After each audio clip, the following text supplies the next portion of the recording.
Are you mental? Are you out of your mind? Think about Kenyans that you are harassing. Which Kenyan is going to pay 500,000 Kenya shillings for removing a small piece of paper off a car? You are very unserious. Order, Millie. Are you living in utopia? Are you living in Mars? Are you crazy? Are you mad? Are you mental? Do you need a mental checkup? You are taking Kenyans crazy. I would want you to get the Honorable Millie Odhiambo to restrict herself to the debate on the issues here. The tax policy debate was concluded and we voted on it in the morning. When I speak, I know the rules of the House. So I have made a connection between this law and that tax rule. It is actually completely. Okay, karibu mtazamaji mpendwa na wako MIKEANN'S reaction. Njoo ili tuzemezane mengi kwenye ulingo wa siasa yanayojiri Kenya na hata barani Afrika nzima. Naweza sema ya kwamba Millie Odhiambo naweza sema Millie Odhiambo is a good actress in parliament, and I think Millie Odhiambo is the only member of parliament who can make some people to laugh and crack the ribs in that parliament. Watch the video the way Millie Odhiambo is reacting on parliament, then I will come for more reaction. But remember to sub, to like and to comment on my YouTube channel, please. Let me remove my mask, Mr. Speaker, because I want them to see that not only am I a performer, but I'm also beautiful, Mr. Speaker, and elegant. And I want to tell Agatha Ambito, the lady called Agatha Ambito, who is from Siaya, Mr. Speaker, that I am focused on supporting the gender agenda, even where you have gender idiots like her, who do not know what people go through to be elected. I want to tell her I will support her so that she can be nominated to come to the floor of this House so that she can work hard and be elected. So that the demons, Mr. Speaker, let me not get there, let me not get personal. Because I know I've actually dug a lot about her, and I know a lot about her. But what I want to tell her, in Kijaluo we have something called Jiudendi. And she dares joke with me again, she will know politics. Because me, I have Jiwod my denda. I have worked hard. I am a woman of steel. And the last time she ranked me number 200 and something. And I was still elected as a member of Super North with a margin of over 10,000. I beat my opponent with a margin of over 10,000 after she ranked me over 200 and something. So I want to tell her, let her not get into the politics of Homa Bay, because others are collateral damage. But this opinion poll, if you actually look at it, Mr. Speaker, one of the things that happened is last week I was given a heads up about they are doing exact same thing that they did to me last time, and I was quiet. This time we will go down with you. Nitawatwanga, me I'm not going to joke with you, because look for votes the same way Amilo Gezageza looks for votes. Don't come and use technical things, PR, photos. How did you know that you are going to be ranked number 1 or 2 so you are ready with a photo? Some of them are revealing things now in our groups. Other members here are saying they were asked for 75,000, 100,000. Honorable Kaluma even has a name. Me, I don't want anybody to rank me number 1 or number 2 or number 3 or number last, because I know my worth. If it is here, I don't need anybody to rank me. I can rank myself. I know how I perform on legislation, representation, and oversight. Even now, the issue that you are giving earlier on, Mr. Speaker, one of my bills is there. I don't need you to rank me. I know what I'm doing in this House.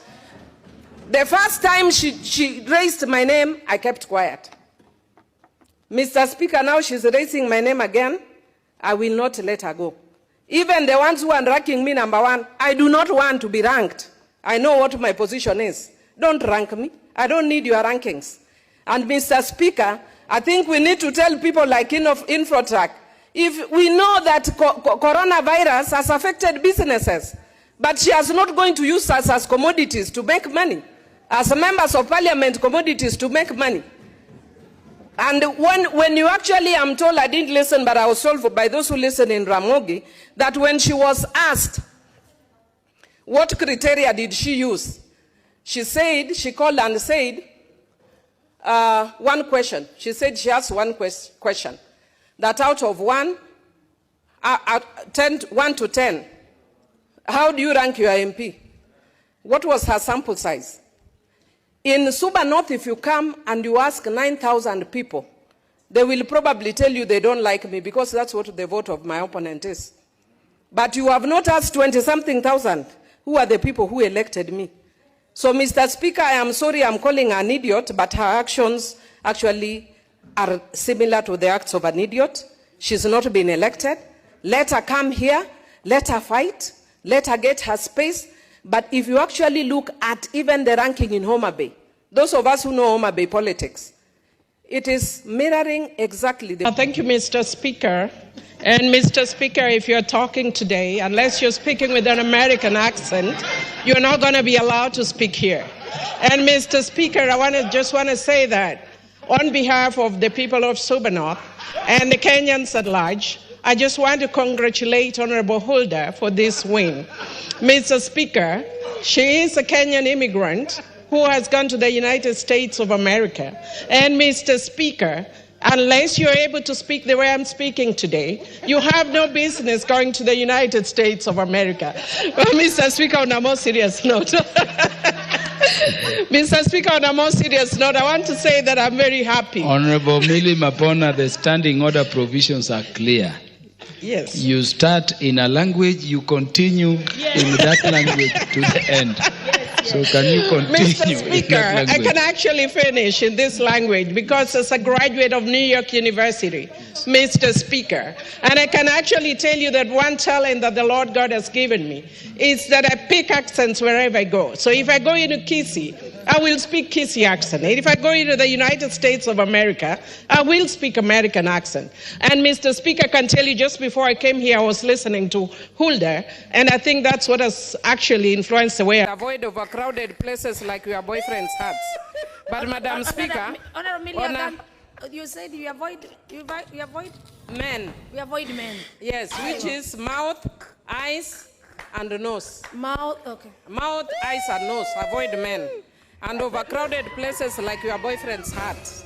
But Madam Speaker, on a more serious note, my time is over, but I just wanted to... Don't tell me to say tuta. You say that one if you want. I don't use your style. I can go and tell Suba North people that there is Rusinga Ring Road. You, if you are a psychophant and you want to do that, go and do it yourself. I will not do it. I'm Millie Odhiambo Mabona, a.k.a. bad girl, a.k.a. Geza. You don't teach me how to do my politics. I think a lot of us want us to say that if I say one term, that is when I'm not supporting the president. Or if I say 2 terms, that's when I'm supporting the president. You are not the one who manufactures my mouth or my language on how I support. I support in the language, in the style, and the way I deem fit and I deem best. So I think what we want to do, sometimes we cause other people, to move away from us by our styles. Let us do or encourage styles that, are more inclusive. Some of us, if I go to my constituency, I can tell you that I see evidence of growth. I can see evidence of work that the president is doing. But don't tell me to say tuta. You say that one if you want. I don't use your style. I can go and tell Suba North people that there is Rusinga Ring Road. You, if you are a psychophant and you want to do that, go and do it yourself. I will not do it. I'm Millie Odhiambo Mabona, a.k.a. bad girl, a.k.a. Geza. You don't teach me how to do my politics. But having said that, Mr. Speaker, I want to say that we need to have accountability for what we give our governors. They are not performing very well right now.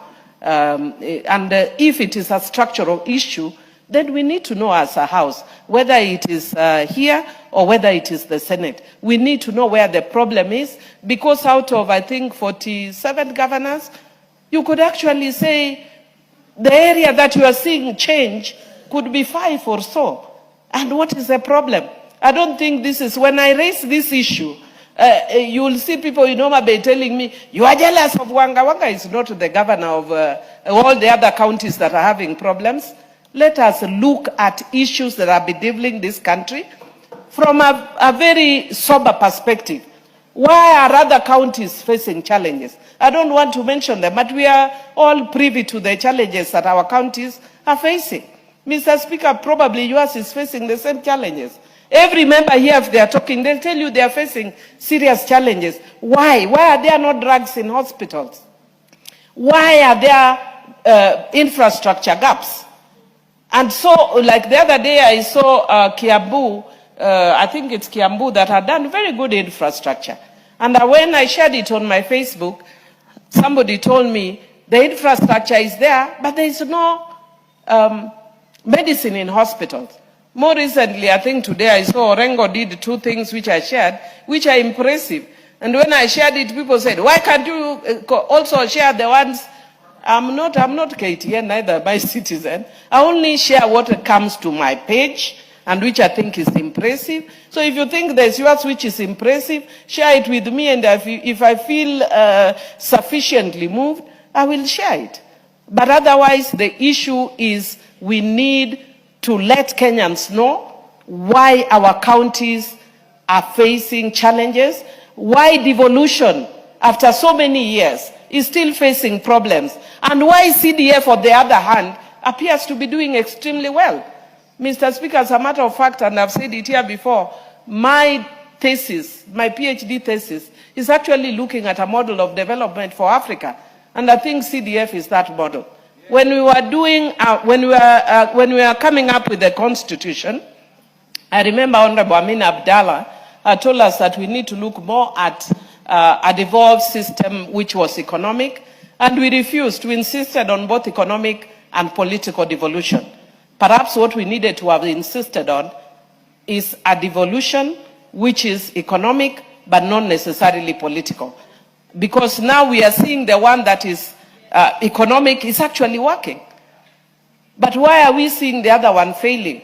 For the sake of a leader that I really value so much, Honorable Raila Amolo Odinga, please let us ensure that devolution works for Kenya. And it can work. So with those few remarks, I once again want to thank the committee for a very good job, and I do support. I'm a bad girl. Mr. Speaker, I'm a bad girl. But you can't believe I've never even touched cigarette, never touched alcohol, never touched anything in that category. Only church wine. That's the only one I've tried. So is she in order in misleading people? Mr. Speaker, there are some of us who are naturally high. We don't need njaga. I was born naturally high. I don't need njaga. Yes, Bazaar, finish up. Okay, Mr. Speaker, the thing is, there are places that you go and you hear this fragrance and people say, hey, that's bangi. All right, who is smoking bangi here? I've actually been to certain meetings where people are saying, who is smoking? And you're trying to find out who's smoking. You've always been around smokers, so it happens. But the thing is, I think as a country, we have to recognize that it is readily available. You can order it online. It is delivered to you, including CBD. So I had the privilege of being invited by Richard Branson to his island in Necker.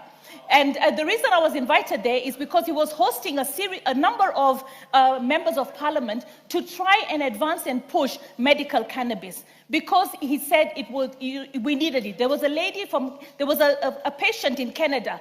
Canada, it's legal. There was a patient in Canada who said, I don't want opioid painkillers. They are addictive. I want medical cannabis. And Canada actually legalized it. I remember trying to have this conversation with the former president. And I actually said, you know, we need to consider this when we were in Vancouver for Women Discover. And he said that, you know what, I do not want to do it in Kenya because already there's always talk that it's being smoked even in State House. So the thing is, do it in the future, but not in my tenure. So what I want to say is, let's be realistic. When my grandmother was ailing, I was giving her the scientific medical painkillers. My uncle was boiling bangi for her and giving her bangi tea, saying. Thank you, Mr. Speaker, for giving me this opportunity. Mr. Speaker, I wish to start by saying that one of my favorite books is Good Girls Never Get the Corner Office. Mr. Speaker, this is in response to what you are telling me earlier in the morning when you are urging me to be a good example to the girls, the younger ones who are doing their first term, Mr. Speaker, if they are good girls, they'll never get corner office. Be as bad as Millie Odhiambo, you will be the mother of this house. I am a bad girl, and as a bad girl, I'm here serving my 4th term. So do not be cheated like the African culture where you are told have decorum, dress nicely, be kind, be nice. I'm telling you, you will go nowhere. Be a bad girl like me and you'll get somewhere. Mr. Speaker, having said that, I wish to declare my interest under the standing orders number 90, which Wamuchomba stood on, because I don't want to be declared disorderly. And that is because when you have a pecuniary or personal interest, you declare. And Mr. Speaker, I want to declare my interest as a former user of sanitary towels, and as Dynasty as a former user of diapers, and as a future user of diapers. Because as a woman, once you get menopausal, you will have leaks and you will use diapers. And Mr. Speaker, I want to say... Okay, let us proceed with our reaction towards Millie Odhiambo. Millie Odhiambo amechemka parliament, na vitu ambavyo anaviongea in parliament ni vitu fact kabisa, na ni vitu ambavyo naweza sema ya kwamba vinaweza kusaidia si kwa county yake tu, bali hata in different counties in this Kenya. Millie Odhiambo amesema wazi ya kwamba hii Kenya inaruliwa na wale wenye nguvu, yani imefika time ya kusema kwamba mwenye nguvu mpishe, na tena pia imefika time ya kusema ya kwamba serikali ya sasa ni kwamba ni ya wale ambao wenye hela na wenye usemi.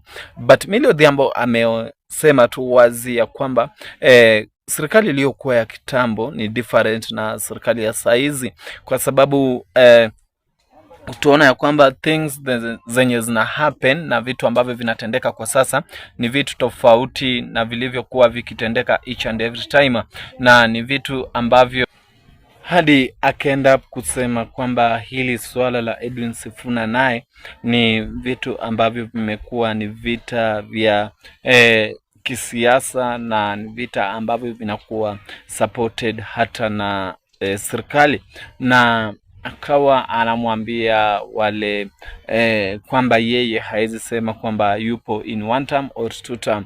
The best thing kusema ni kwamba yeye atasema yale ambayo yako moyoni mwake, na moyo hauwezi weza kusema kitu ambacho haujashuhudia kufanyika.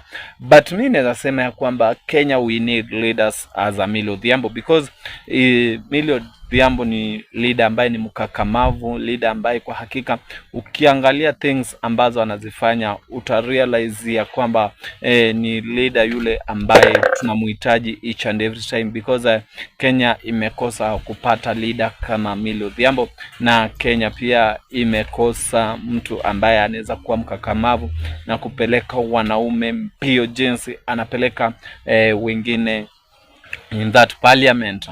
Na pia nafikiri ya kwamba kwa mtazamo wangu tu ni vyema kusema ya kwamba the way mambo inaenda, it seems like Millie Odhiambo atajiunga na Edwin Sifuna na kuanza kusukuma ili gurudumu la Linda Mwananchi.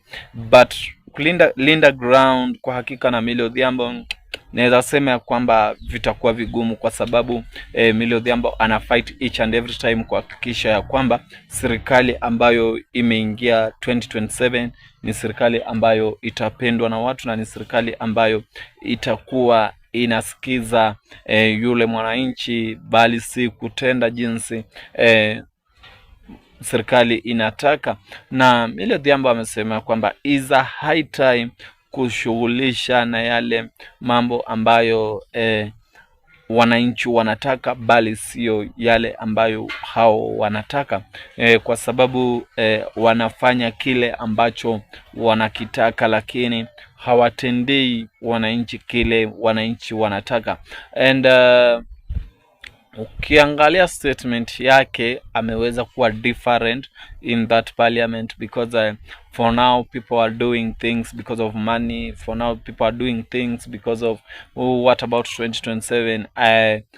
nafanya hivi nikijua kwamba 2027 I will be re-elected again, but according to Millie Odhiambo anasema kwamba Kenyans first, citizens first, then mimi nitafuata baadaye. But kitu ambacho amenifurahisha nacho ni kwamba ule ukakamavu ambao ako nao in that parliament ndio unasababisha akuwe famous na akuwe jinsi alivyo. So guys, thank you for watching.